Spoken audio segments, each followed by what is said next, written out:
Support comes from Mosby Building Arts, helping transform crowded, dated, or inefficient kitchens into more functional spaces for daily life. Details at callmosby.com. This is St. Louis on the Air from St. Louis Public Radio. I'm Elaine Cha. Getting treatment for a mental illness is often a matter of location. That becomes an even more complicated issue when criminal charges are involved. In Illinois, an estimated 1 in 6 people with a mental illness lives in a county without a mental health court.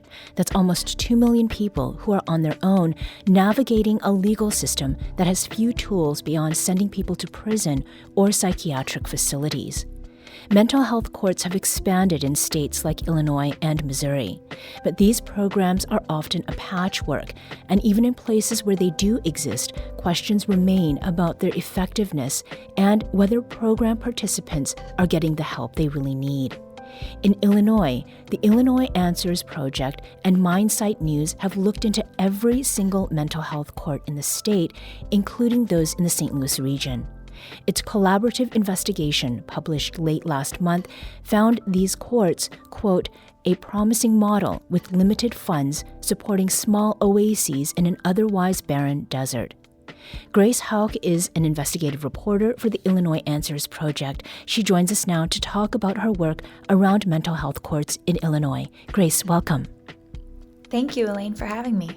So, Grace, you spent months reaching out, as we said, to every single mental health court in the state. What catalyzed that investigation? Sure. So last summer, I was actually driving around Illinois for the Illinois Answers Project. I'm on our state team. We're trying to do more watchdog work across the state. And I happened to be at a farmer's market in Kankakee talking to people about what was going on in their area. And I met someone who told me Kankakee had just launched the state's most recent mental health court. And I had never heard of a mental health court before. And I was curious because prior to that, I had spent about a year and a half reporting on abusive restraints used on people with severe mental illnesses who were being held in Illinois jails. And so coming off of that long reporting project, when someone mentions a mental health court to me, and I had never heard of that, I was just immediately curious to find out what that was. And so for readers who have maybe, or listeners who have never heard of that before, what it is it is part of an umbrella of what are known as problem-solving courts. At least in Illinois, that's what they're called. Elsewhere across the country, it could be something like a treatment court or a diversion court. And it is a specialized docket really trying to target a certain group of people.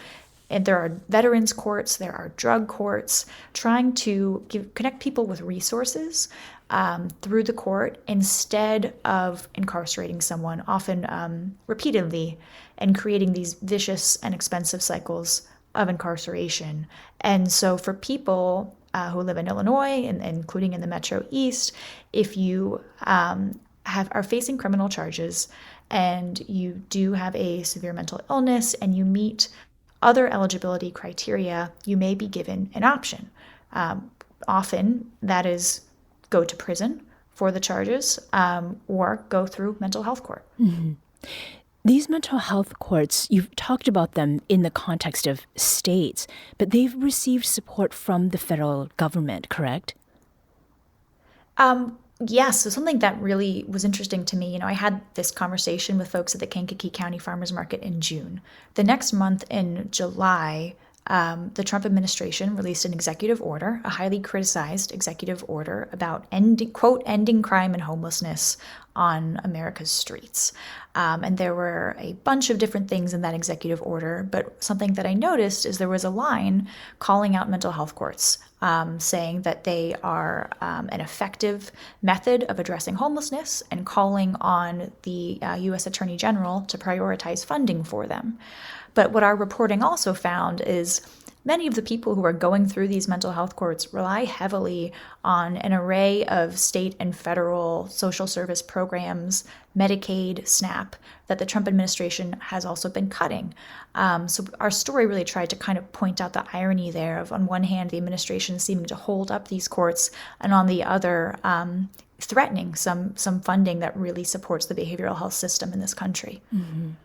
Now, Grace, there is skepticism around these mental health court programs, if you will, and among them is Tony Ohlhausen, and he is the Director of Research and Policy with the Illinois chapter of the National Alliance of Mental Illness, or NAMI, and Tony joins us now. Welcome, Tony.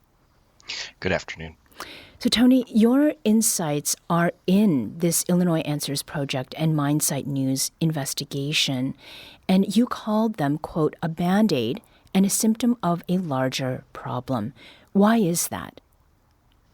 Yeah, so, we see mental health courts being successful when there are sufficient mental health services and other support services available in the community.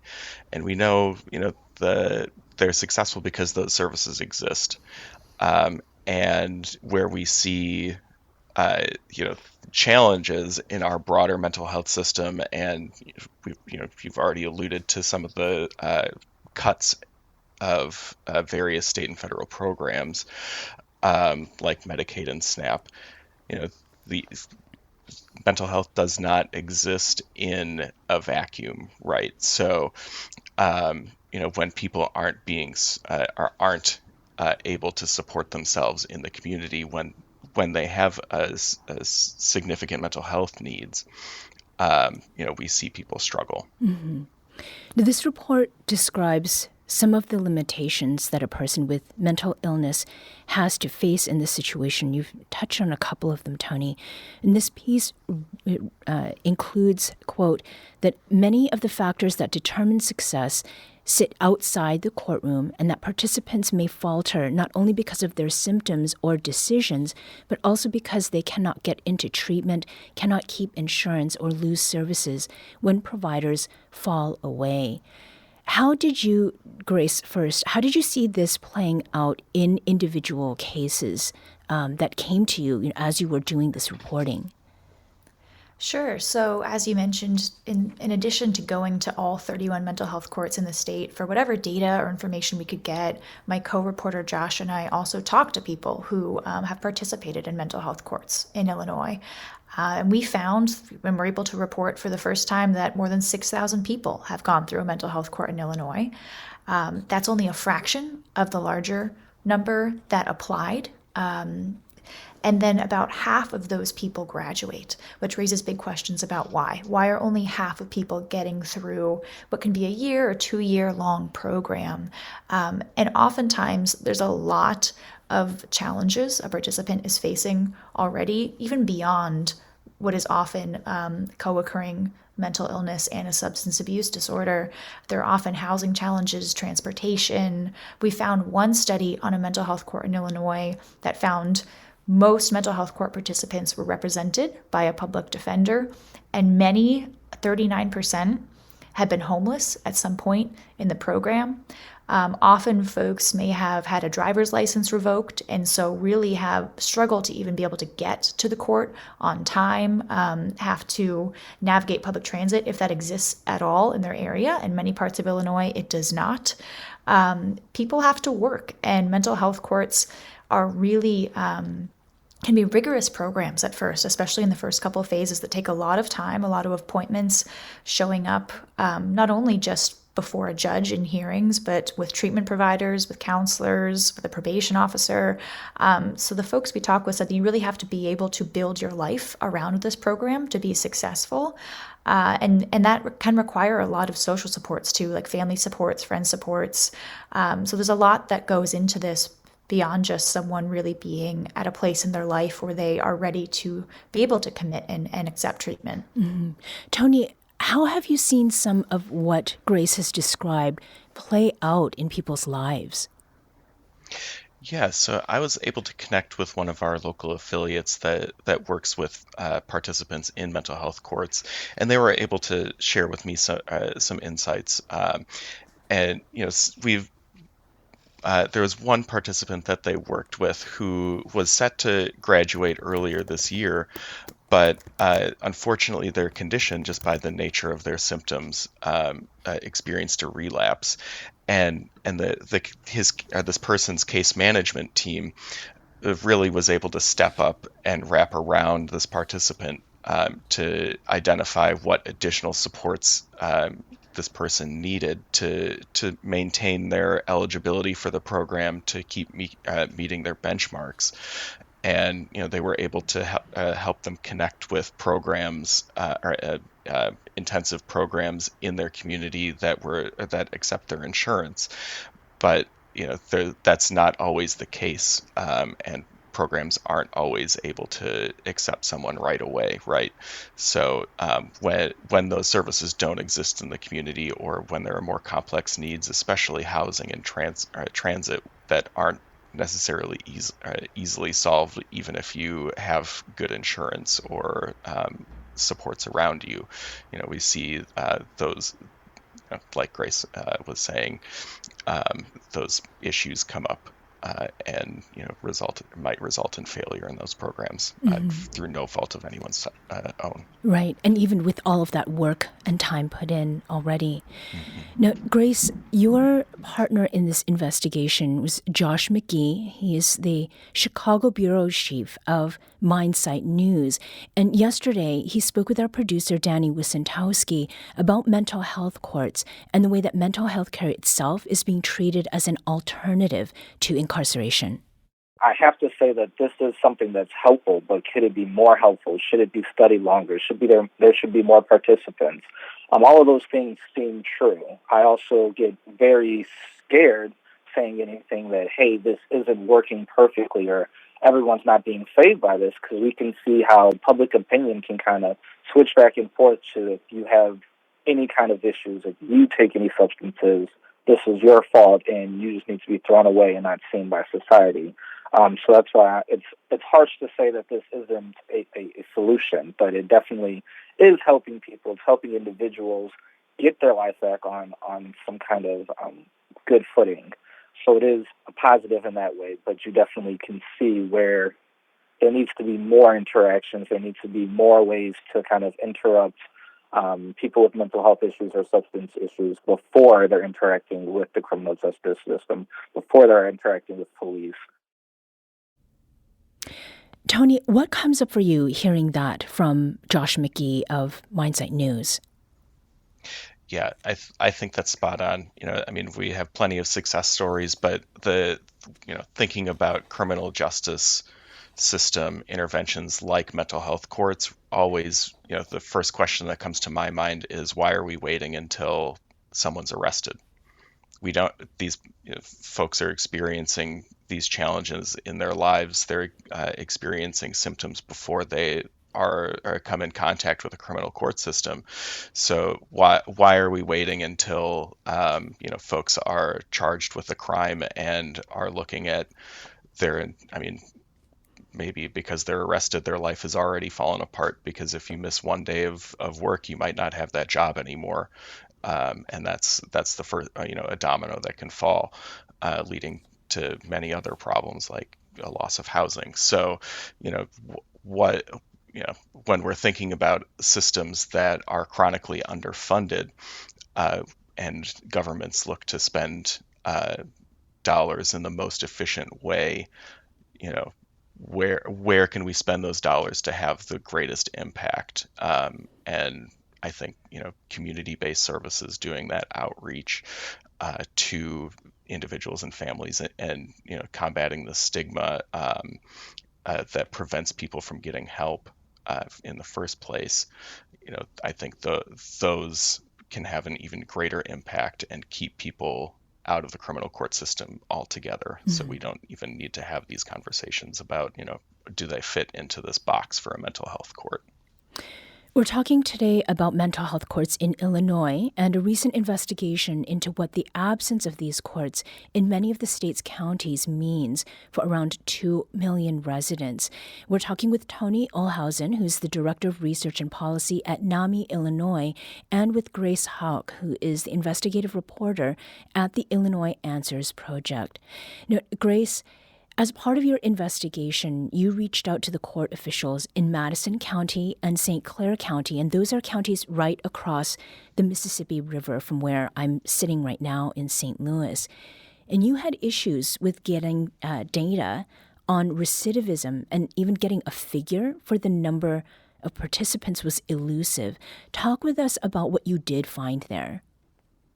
Yeah, what's really interesting is in Illinois, I'm used to sending public records requests all the time. We have a pretty good public records law here. It's called FOIA. But our court system is not subject to FOIA. So I really just had to go and ask nicely to each one of these courts if they'd be willing to provide information.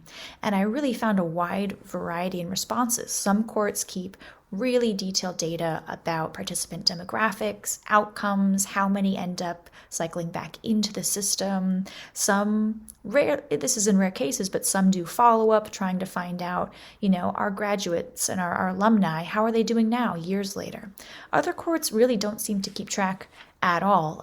Many court systems across Illinois are dealing with case management systems that are outdated or don't speak to one another, making it difficult for court staffers to keep track. One person even described kind of like tallying cases by hand on lined paper. So in Madison County, what's interesting is it is one of the earlier mental health courts that took root in Illinois. The first couple were up in DuPage and Cook County in 2004, but Madison came just a couple years later in 2006. And their trial court administrator and deputy chief of problem-solving courts were able to tell us that over 100 people have graduated, 119 from their mental health court, and 83 have had their charges dismissed. They weren't able to tell us how many people total had enrolled, so we can't necessarily say what the graduation rate is there. They weren't sure how many people had had their charges expunged, but they're working on keeping track of that data better, because one of the big promises of mental health courts is that if you go through this 1 or 2 year program, you complete all the phases, you could have your charges dismissed and expunged, which is a whole new lease on life compared to if someone is automatically being sent to prison, is going to have a conviction on their record. And yeah, Madison said there's no concrete number for recidivism. They did have one longitudinal study looking at a couple other problem-solving courts. It combined, I think, drug and veterans courts together, but they haven't done research specific to mental health courts. That's something common across the state, is there needs to be funding and interest and political will and buy-in to study these things, which is why Josh and I really wanted to try to take a hard look to move the conversation forward and provide some data where there really seems to not be as much as there should. In St. Clair County, the mental health court there launched in 2010. They were not able to tell me exactly how many people have participated since then, but they said there are about 30 people at a time who are in that court, and on average the program takes about 16 months. And so there are other courts, as I mentioned, that are very specific about how many people applied, how many people were accepted, what those outcomes were, but that the detail and granularity of that information varies widely. Mm-hmm. Your investigation, Grace, describes Illinois mental health courts as small oases in an otherwise barren desert. Now, based on the map of Illinois, Madison County and St. Clair counties, which you've just talked about, they appear to represent a kind of border of that desert, because beyond those counties, the southern part of the state doesn't have any mental health courts. So what do we know about what is happening in those deserts that don't have these mental health courts available? Tony? Yeah, we get calls from folks from all parts of the state who are just reaching out to anyone for support. And couple of months ago now, we received a call from a family whose 19-year-old child, young adult, had been sitting in jail for months because they were experiencing severe psychosis that ended up in an arrest. And instead of being able to go through a mental health court or diverted in some other way, their experience was that they were found unfit to stand trial because of their mental health condition. And we have significant delays in that very expensive, time-intensive, drawn-out system to address fitness to stand trial. And so when there isn't a mental health court or other diversion opportunities, then we see people languishing in jails like that. And at 19 years old, that might be the first time that person was experiencing these symptoms at all. And that's our system's response. So does this mean that there's pressure on counties like St. Clair and Madison that do have these courts, to receive people from other counties? Grace? Yeah, that is definitely part of the discussion. So every year, the Illinois Association of Problem-Solving Courts, which is kind of like a trade group for these umbrella courts, has a conference. And I went last fall, and they had a whole panel about how can there be more reciprocity across jurisdictions. And I've heard from a handful of counties that they've been able to make it work. But it's not required. Current legislation in Illinois allows the chief judge of each circuit to establish a mental health court, but does not require it. I know Tony and NAMI Illinois have called for there to be one in every single county in the state. And that's much harder in areas that don't have any of the resources needed to sustain a mental health court. But something really important we pointed to in our story is that there are very small counties that make it work. So there are 3 counties, Montgomery, Effingham, and Christian County. Each has fewer than 35,000 residents, and each operates a mental health court. Meanwhile, a county like Champaign, a pretty large county in Illinois, a college town, doesn't have one.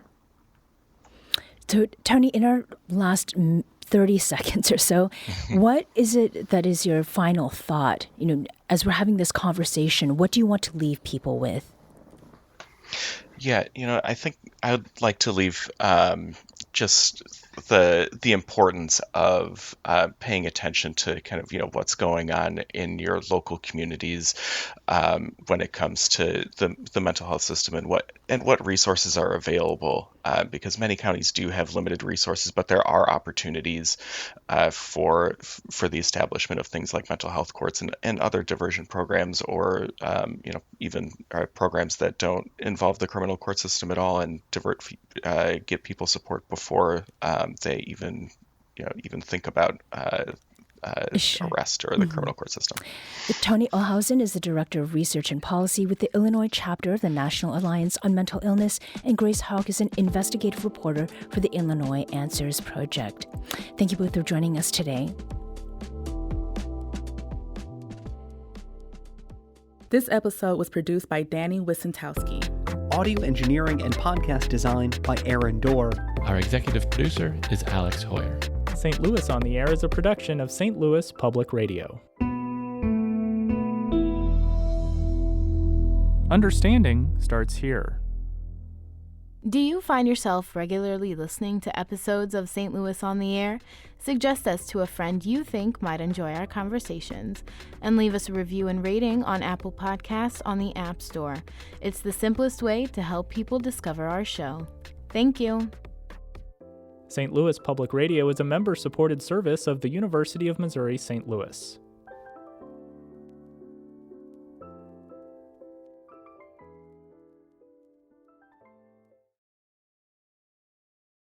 Hi, I'm Laura Hamden, and my colleague Jessica Rogan and I are your daily hosts of the Gateway newsletter.